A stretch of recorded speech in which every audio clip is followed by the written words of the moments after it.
Assalamualaikum warahmatullahi wabarakatuh.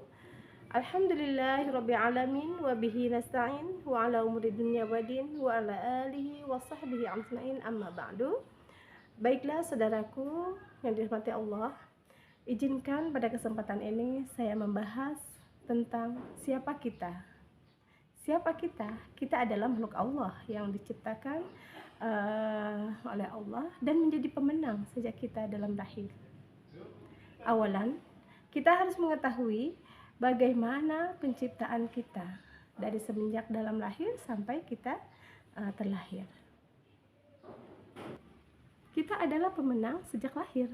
Ya, bagaimana tidak? 200 juta spermatozoan berlari-lari mengejar indung telur. Tapi yang berhasil hanyalah satu yang masuk indung telur. Nah, siapakah itu? Yaitu kita.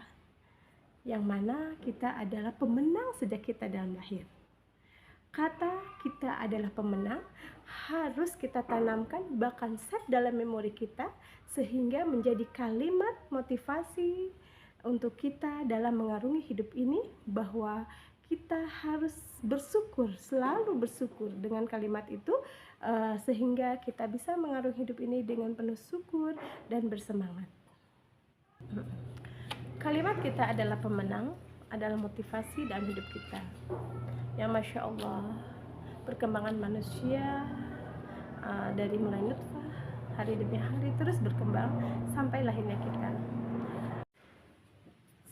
Allah berfirman dalam salah satu surahnya, yaitu surah Ar-Ra'd, surah ke-13 ayat 8, yang berbunyi, A'udzu billahi minasyaitonir rajim. Bismillahirrahmanirrahim. Allahu ya'lamu ma tahmilu kullu unsa wa ma taghidul arhamu wa ma tazdad wa kullu syai'in indahu bimiqdar. Yang artinya, Allah mengetahui yang ada dalam kandungan rahim, kurang sempurna atau bertambah. Dan pada sisi Allah semua adalah dalam ukurannya. Maha benar Allah dengan segala firman-Nya. Dalam surah Ar-Ra'd, Allah menjelaskan bahwa segala sesuatu yang terjadi pada janin yang dilahirkan itu adalah atas ukuran Allah. Semua adalah atas ketetapan Allah. Tidak ada yang berkurang kecuali semua atas kehendaknya. Begitupun Allah mengatur seorang perempuan dalam melahirkannya. Waktunya itu sudah ditetapkan oleh Allah dalam surah Al-Hajj ayat 5. Dan begitupun Allah mengatur perempuan sebelum melahirkan itu harus memakai kurma, diwajibkan memakan kurma, yaitu tercatat dalam surat Maryam ayat 22 sampai 25. Bahkan Allah terus mengatur, Masya Allah, ya, Allah Maha Rahman Maha Rahim, terus mengatur, terus memerintahkan kebaikan untuk kita. Allah memerintahkan kita untuk menyusui anak kita sampai berusia 2 tahun, yang mana termaktub atau tercatat dalam surah An-Nahl ayat 66. Saudaraku yang dirahmati Allah, kita manusia adalah makhluk yang sempurna, yang Allah cintakan dengan penuh kesempurnaan, penuh keseimbangan. Manusia adalah insan yang sempurna, makhluk atau insan kamil, manusia yang sempurna. Akan tetapi manusia yang paling sempurna adalah Nabi Muhammad SAW. Terdapat 3 langkah menuju insan kamil. Salah satunya yaitu yang pertama adalah takhalli, artinya membersihkan jiwa.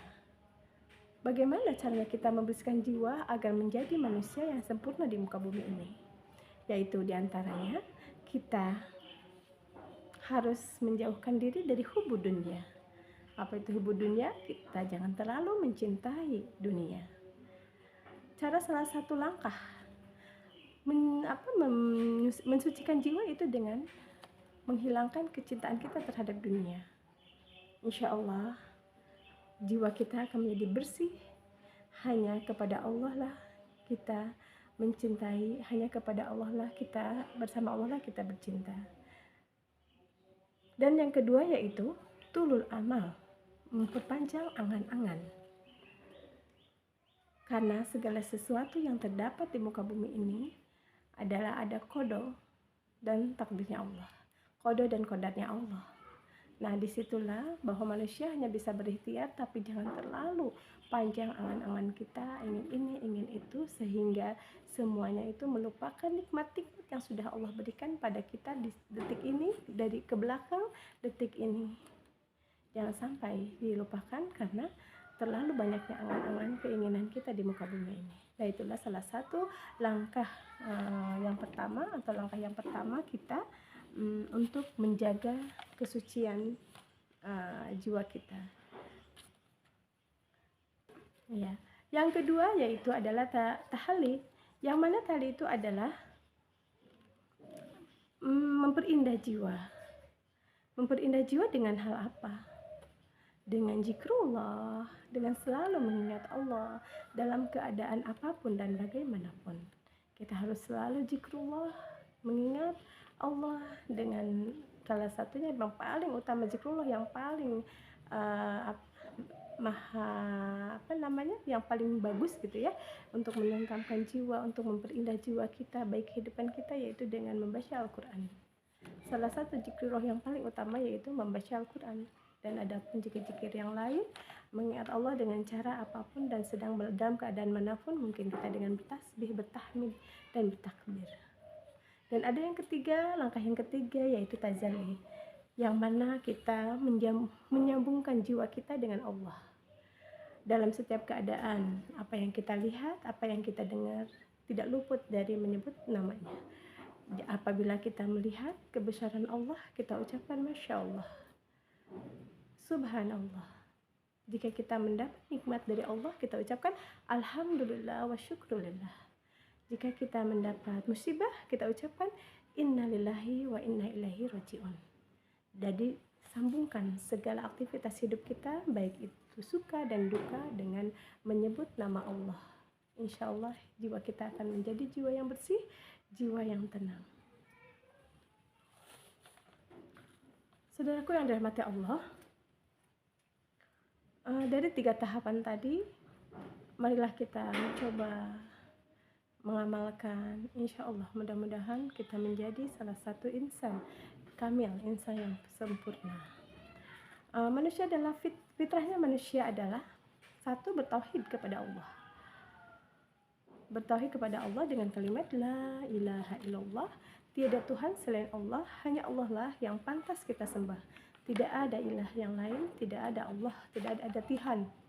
Tidak ada Tuhan yang lain kecuali Allah yang pantas kita sembah.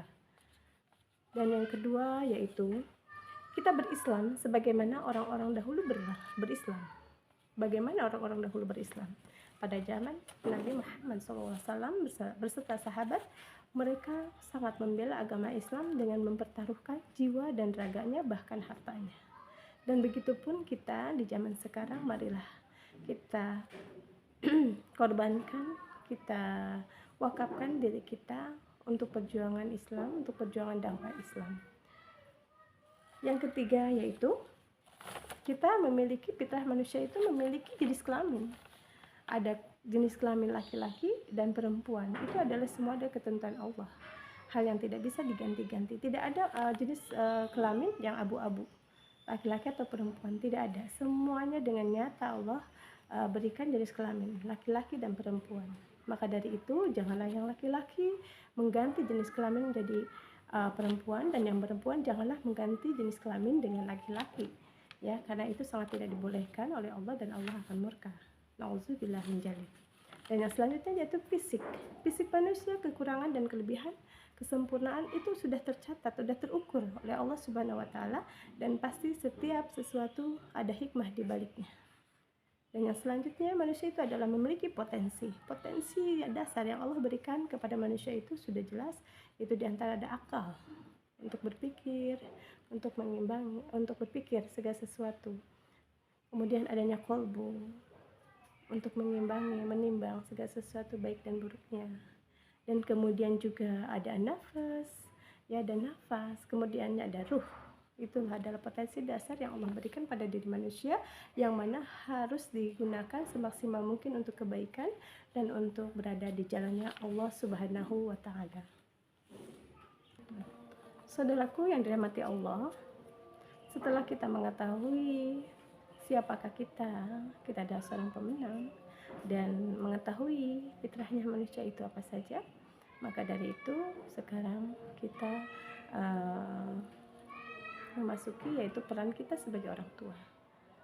Bagaimana peran kita sebagai orang tua, yaitu memanusiakan manusia agar anak-anak kita menjadi anak-anak yang solih, yang ada dalam ridho Allah Subhanahu wa Ta'ala. Kewajiban-kewajiban orang tua pada anak yaitu satu, meyakini setiap anak ada rizkinya. Yakin bahwa kita memiliki anak dan Allah akan pasti cukupkan rizkinya di dunia. Mereka tidak akan berpulang kepada Allah sebelum habis rizki mereka yang Allah sudah catat. Rizki mereka sudah berikan untuk mereka. Mereka tidak akan berpulang ke rahmatullah sebelum rizkinya habis di muka bumi ini. Dan Allah mencatat, termaktub dalam surah Al-An'am ayat 151. Dan yang kedua yaitu berkomitmen mendidik anak menjadi seorang ulama. Mengapa? Haruskah semua anak menjadi ulama? Ya, jawabannya harus. Ulama itu tidak mesti mereka menjadi spesialis seorang ulama, akan tetapi mereka adalah menjadi general, mereka menjadi apa saja yang mereka inginkan, akan tetapi mereka harus menjadi ulama untuk berdakwah di jalan Allah, untuk menjadi penyampai wahyu-wahyunya Allah. Begitupun ajaran-ajaran Rasulullah Sallallahu Alaihi Wasallam. Nah, para saudaraku yang dirahmati Allah, hal ini termaktub dalam surah Al-Imran ayat 35. Dan yang selanjutnya yaitu yang ketiga, di mana kita harus memberikan nama anak kita dengan nama yang terbaik, nama yang mengandung doa untuk kita. Jangan sampai anak kita berikan nama-nama anak orang-orang yang mohon maaf, orang-orang yang tidak baik atau orang-orang kafir ya. Karena saking ngepennya kita pada salah satu sesuatu tayangan ataupun apa, sampai kita menamakan anak kita sama dengan mereka. Ya, sepantasnya seyogianya tidak begitu, tapi berikanlah nama-nama anak-anak kita itu dengan nama yang mana Allah ridhoi, dan di dalamnya itu ada doa-doa untuk kita. Yang mana sudah termaktub juga dalam surah Al-Imran ayat 36. Baiklah saudaraku, yang selanjutnya yaitu kewajiban orang tua terhadap anak, yaitu mencarikan lingkungan pendidikan dan memberikan makanan yang halal dan thayyibah. Jadi, memberikan pendidikan, lingkungan pendidikan yang dimana di sana terdapat nama Allah. Terdapat nama Allah, selalu dikumandangkan nama Allah dan Rasulnya. Carikan tempat pendidikan yang memang di sana belajar untuk mereka membekali dirinya menjadi seorang ulama yang bisa menyebarkan agama Allah, membela agama Allah. Dan tidak lepas dari itu, kita harus memberikan makanan yang halal dan thayyib untuk anak-anak kita. Yang mana itu termaktub dalam surah Ali Imran ayat 37. Yang selanjutnya yaitu kita diperintahkan oleh Allah Subhanahu wa Ta'ala untuk menyusui anak-anak kita sampai mereka berusia 2 tahun. Yang mana termaktub dalam surah Al-Baqarah ayat 233. Dan kemudian Allah memerintahkan kita untuk mendoakannya hanya yang baik-baik. Hati-hati dengan kata-kata dalam amarah. Terkadang kita suka berkata yang kurang baik. Perkataan adalah doa, dan semoga kita, termasuk saya pribadi, selalu disadarkan dalam setiap kata, baik dalam keadaan sadar maupun dalam keadaan amarah. Karena kita selaku orang tua yang ditugaskan untuk mendoakan anak-anak kita yang baik-baik saja. Jangan sekali-kali kita mendoakan atau berbicara, berkata untuk anak kita hal-hal yang kurang berkenan atau bahkan tidak baik. Dan itu termaktub dalam surah Al-Furqan ayat 74. Surah Al-Furqan ayat 74. Dan yang kemudian, saudaraku yang dirahmati Allah, Kita diperintahkan Allah tidak materialistik, tidak selalu segala hal dikaitkan dengan dunia terhadap anak kita tentunya. Dalam artian kata kita memerintahkan anak untuk sekolah yang tinggi untuk mendapatkan suatu pekerjaan yang baik. Nah, jangan selalu seperti itu. Biarkan Allah yang mengatur jalannya. Yang penting kita sudah mendidik anak kita, menyalurkan atau menempatkan anak kita, memberikan pendidikan pada anak kita dengan sebaik-baiknya. Itu termaktub dalam surat Toha ayat 131. Dan yang selanjutnya yaitu membimbing salat dengan penuh kesabaran. Nah, salat adalah tiangnya agama. As-salatu imaduddin. Salat adalah tiangnya agama. Dari itu, jika mereka tidak kita ajarkan salat, maka mereka adalah tidak memiliki tiang dan agamanya tidak akan kokoh. Di saat tiangnya itu tidak berdiri tegak, maka agama mereka pun tidak akan bisa berdiri dengan kokoh. Dari itu, kita selaku orang tua harus mengajarkan anak sholat dengan penuh kesabaran, mulai dari mengajarkan bacaannya, gerakannya, dan sampai nilai kehusuan, pengertian daripada apa itu sholat dan untuk apa itu sholat. Dan insya Allah jika kita tanamkan dengan minta kepada Allah kekuatan, insya Allah Allah akan tanamkan pada diri anak-anak kita menjadi anak-anak yang salih dan solihah, serta mau menjalankan ibadah sholat minimal yang 5 waktu, maksimalnya menjalankan sunnah-sunnah Rasulullah. Dan itu termaktub dalam surah At-Toha ayat 132. Yang selanjutnya yaitu menanamkan adab dan ilmu. Nah ini, setelah kita berikan segala hal pendidikan, kita berikan mereka ajarkan sholat, dan mereka dikasih nama yang baik, tapi jangan perlu kita pantau bagaimana adabnya, karena adab ada di atas ilmu. Biarpun mereka menjadi anak yang memiliki gelar yang tinggi, memiliki ilmu yang banyak, tapi jika adab mereka nol, mereka tidak baik, itu sama saja mereka seperti tidak berilmu. Dari itu, marilah kita arahkan anak kita untuk beradab, controlling terus adab mereka, bagaimana mereka beradab kepada Allah Subhanahu wa Ta'ala, beradab kepada sesama manusia, dan terutama beradab kepada kedua orang tua kita. Bagaimana mereka beradab? Kita harus kontrol terus dan terus mengingatkan. Dan perihal adab dan ilmu ini Allah catat, Allah maktubkan, Allah tuliskan dalam surah At-Tahrim ayat 6. Dan yang selanjutnya yaitu mendidik anak dengan ihsan agar tidak menjadi cobaan.